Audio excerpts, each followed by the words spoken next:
Қазақстан Республикасының сыбайлас жемқорлыққа қарсы іс-қимыл агенттігінің Батыс Қазақстан облысы бойынша департаменті өзінің кезекті дәрісін жалғастырады.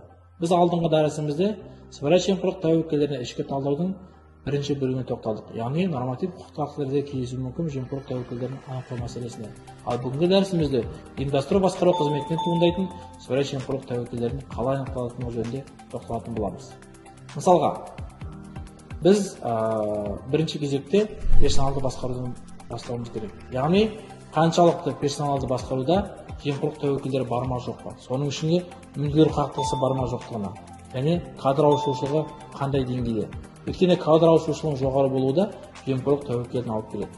Мүдделер қақтығысы дегеніміз өзінің бағынысты қызметінде туыстарының қызмет жасауы болып табылады. Осы орайда мекеме қызметкерлері арасында тікелей туыстық қатынастар бар ма жоқ па, соған назар аудару керек. Яғни олардың бір ата-анадан туғандар немесе бірге туғандар, соның ішінде асыраулағандар болса, бұл мүдделер қақтығысын тудырып жемқорлық тәуекелін алып келеді. Және келесі мүдделер қақтығысы орнайды, егерде мекеменің құзыретінде тексеру функциясы болатын болса. Яғни өз тексерушіге барған мекеменің ішінде өзінің туыстары бар ма жоқ па, осыған назар аудару. Соның ішінде комиссия құрамында болып, өзінің туыстары өтініш берді ме, берген жоқ па, осы жемқорлық тәуекелдерін ішкі талдау кездерінде аса ыждағаттылықпен қаралуы керек. Келесі мүдделер қақтығысы туындайтын жер ол мемлекеттік сатып алуда. Қазақстан Республикасының мемлекеттік сатып алу туралы заңына сәйкес аффилирленген тұлғалардың мемлекеттік сатып алуға қатысуына тыйым салынған. Яғни тапсырыс берушінің немесе ұйымдастырушының туыстары мемлекеттік сатып алуға қатыспауы керек. Яғни осы жерде олар қатысатын болса, онда бұл жемқорлық тәуекеліне алып келеді. Жұмысшы тобы осы мәселелерді талдау кездерінде толығымен қарап шығуы керек дейсіз. Келесі анықталатын сыбайлас жемқорлық тәуекелдері бұл көрсетілетін мемлекеттік қызметтер кезінде. Белгілі бір мекемелер өздерінің қызметтерінде тұрғындарға, яғни халыққа белгілі бір қызмет түрлерін ұсынады. Бұл қызмет түрлері стандарт және регламенттермен реттеледі. Осы орайда стандарт пен регламенттің арасында қайшылық бар ма жоқ па, соған назар аудару керек. Өйткені кей жағдайларда стандарт пен регламенттің арасындағы көрсету мерзімдердің әртүрлі болады. Біреуінде 4 күн десе, біреуінде 5 күн десе. Яғни осындай бұл жемқорлық тәуекелін алып келеді.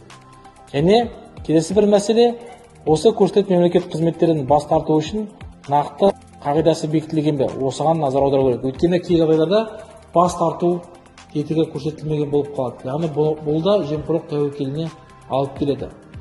Сонымен қатар, көрсететін мемлекеттік қызметтердің ережелері, яғни стандарт мен регламенті интернет-ресурстарда, сонымен қатар мекеменің ғимаратының ішінде ілінгеніне назар аудару керек, яғни оның өзектілігіне.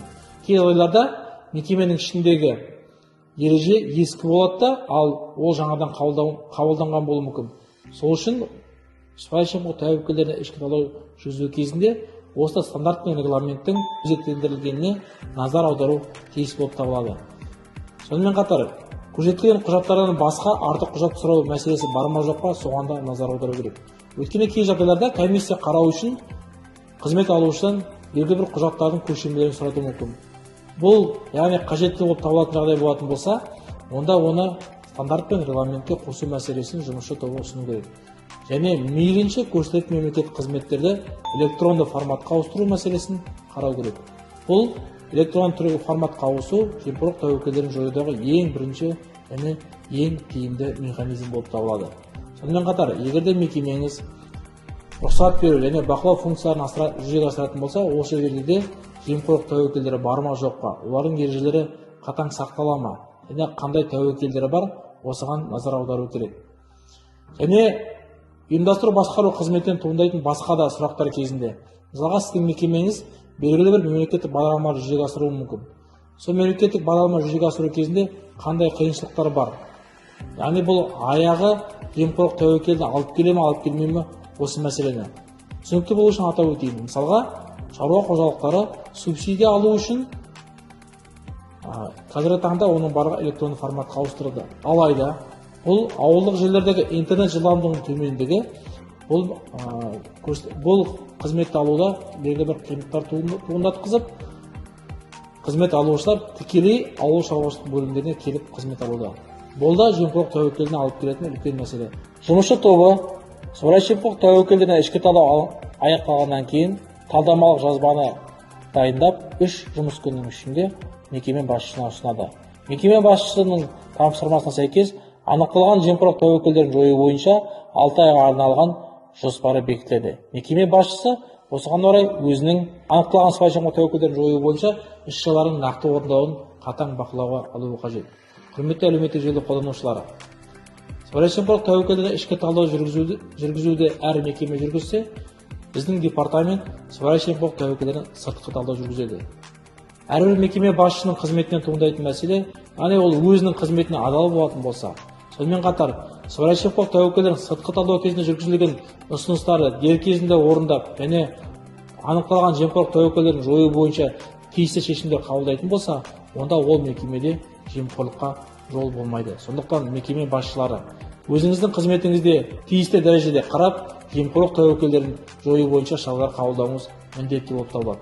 Қазіргі таңда енгізілген өзгерістерге сәйкес мекеме басшы жемқорлыққа қарсы іс-шаралар қабылдамайтын болса, онда ол тәртіптік немесе әкімшілік жауапкершілікке тартылуы мүмкін. Сондықтан да бұл мәселеге басты назар аударуыңыз қажет.